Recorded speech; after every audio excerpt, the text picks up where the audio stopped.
राधे राधे दोस्तों, आज बात करेंगे अधिक मास पुरुषोत्तम मास की पूर्णिमा व्रत के बारे में।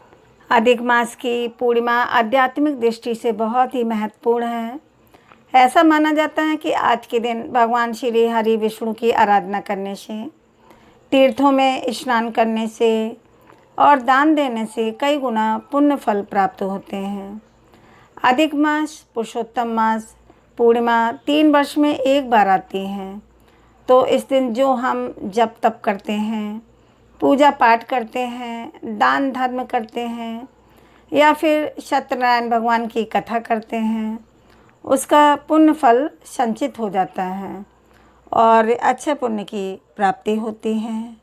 अधिक मास की पूर्णिमा पर शुभ कार्य करने से, और अगर आप पूरे अधिक मास में किसी भी दिन का स्नान दान इत्यादि नहीं कर पाते हैं, तो पूर्णिमा के दिन आपको विशेष रूप से पवित्र नदियों में स्नान अवश्य करना चाहिए, या फिर घर में भी गंगा जल मिश्रित जल से स्नान करें, दान दें, भगवान श्री विष्णु की आराधना कीजिए, स्नान कीजिए, दान दीजिए, तो निश्चित ही भगवान श्री विष्णु की असीम कृपा आपको प्राप्त होगी।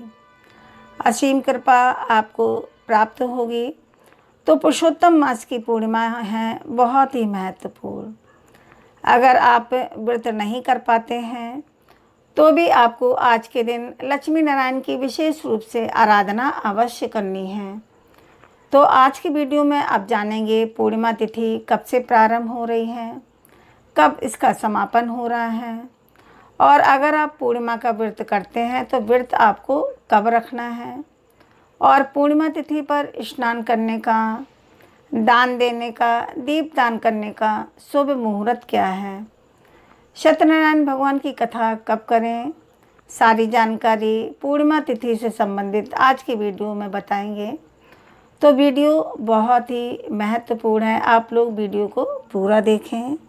अधिक मास की पूर्णिमा तिथि कब प्रारंभ होगी, कब समाप्त होगी, और अगर पूर्णिमा का व्रत करते हैं तो व्रत आपको कब रखना है। देखिए, पूर्णिमा तिथि का प्रारंभ हो रहा है 30 मई 2026 को, यानी कि शनिवार के दिन सुबह 11:58 पर, और पूर्णिमा तिथि का समापन होगा 31 मई को दोपहर में 2:14 पर। तो ऐसे में उदया तिथि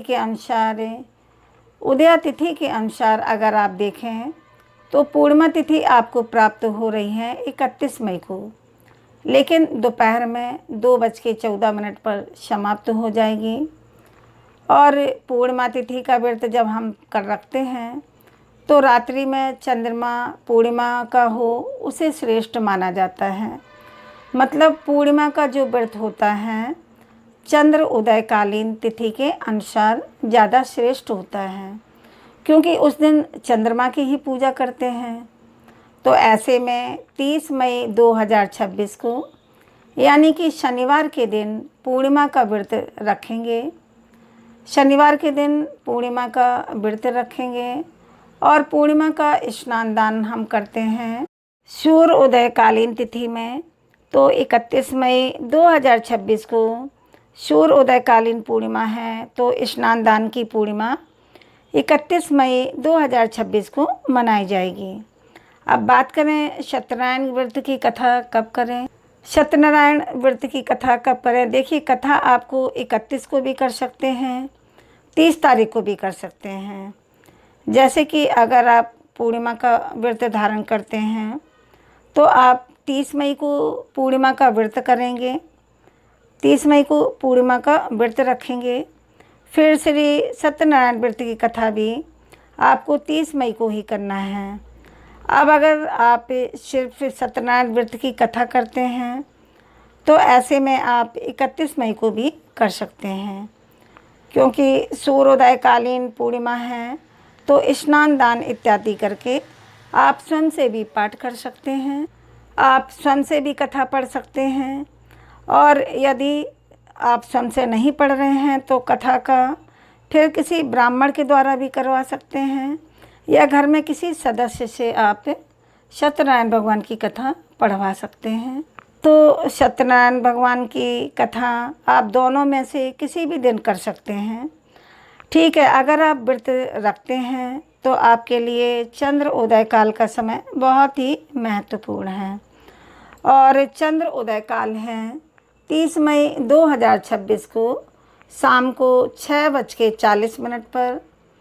30 मई को सूर्य उदय काल का समय है सुबह 5:24 पर और सूर्यास्त होगा शाम को 7:15 पर और सुबह 11:51 से दोपहर 12:46 तक रहेगा। यह समय अभिजीत मुहूर्त का है। अभिजीत मुहूर्त में आप कोई भी शुभ कार्य कर सकते हैं। 31 मई को स्नान दान करने का शुभ मुहूर्त है सुबह 4 बजे से सुबह 4:40 तक। इस समय में आप स्नान कर सकते हैं, दान कर सकते हैं, विधि विधान से भगवान श्री विष्णु की पूजा कर सकते हैं और फिर दान करते हैं। भगवान विष्णु की पूजा करेंगे फिर दान करेंगे। ठीक है, तो आप ब्रह्म मुहूर्त से लेकर सुबह सूर्योदय के बाद तक भी दान, पूजा पाठ इत्यादि सभी कार्य कर सकते हैं। स्नान के लिए प्रयास करना चाहिए कि आप सुबह जितनी जल्दी हो सकें, मतलब सूर्य उदय से पहले तो आपको स्नान जरूर कर लेना है। अधिक मास की पूर्णिमा है तो अपनी इच्छा के अनुसार, अपनी सामर्थ्य के अनुसार इस दिन आपको दान तो ज़रूर करना है। दान आप किसी भी वस्तु का कर सकते हैं, जैसे कि अन्न का, धन का, वस्त्र का आदि। आप अपनी क्षमता के अनुसार किसी भी चीज़ का कर सकते हैं। लेकिन इसके अलावा भी जैसे कि आप फलों का भी दान कर सकते हैं। फलों का दान श्रेष्ठ माना जाता है। इस दिन खीर बनाकर किसी ब्राह्मण को या कन्या को भोजन करा सकते हैं या फिर खीर बनाकर आप दान भी कर सकते हैं। अगर खीर बनाकर दान नहीं कर पाते हैं तो ऐसे में खीर की सामग्री का दान आप कर सकते हैं, जैसे कि चावल, दूध, चीनी और कुछ पैसे दक्षिणा के स्वरूप में किसी ब्राह्मण को या फिर मंदिर में आप दान कर सकते हैं। उम्मीद करती हूँ आज की वीडियो आपको अच्छी लगी होगी, आपको यह जानकारी अच्छी लगी होगी। तो वीडियो को लाइक करें, शेयर करें और चैनल को सब्सक्राइब करें। अगर आपने चैनल को सब्सक्राइब पहले ही कर लिया है तो उसके लिए बहुत सारा धन्यवाद। और अगर आप चैनल में नए आए हैं तो चैनल को सब्सक्राइब करना ना भूलें। वीडियो को लाइक व शेयर करें और कमेंट में राधे राधे लिखें। अब मिलते हैं अगले वीडियो में, तब तक के लिए दोस्तों राधे राधे।